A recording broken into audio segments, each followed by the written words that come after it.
The all-reduce operation defaults to summation. Its primary purpose is to collect partial results calculated by individual GPUs and combine them into one final answer. Let me show you exactly what I mean by this.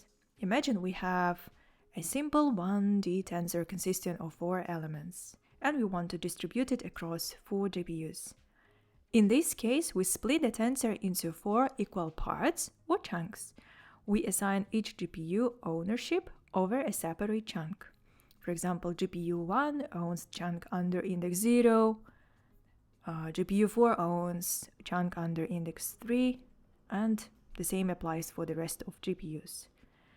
Each GPU does its work and calculates the result for the specific part it owns.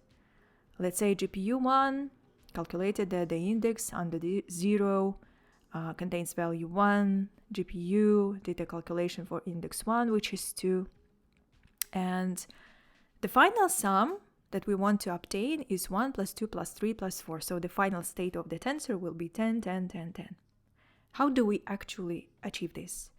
Through a highly optimized operation called ring all reduce that comprises 2 phases, and one is reduce scatter.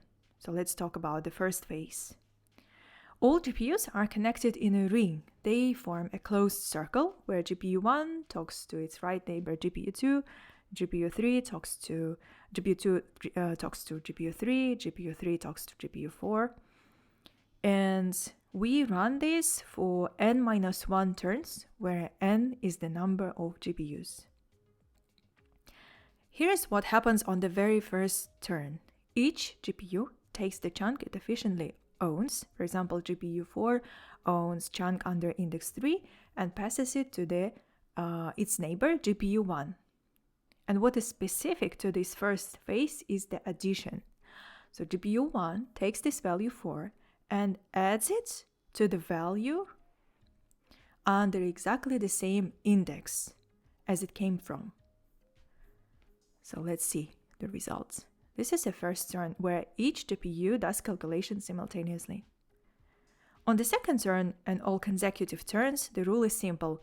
Each GPU sends whatever chunk was updated the last. So if GPU updated chunk under index 3, then on the next turn, it's going to pass value 5 to its neighbor GPU 2, who's going to add it to the same index under 3.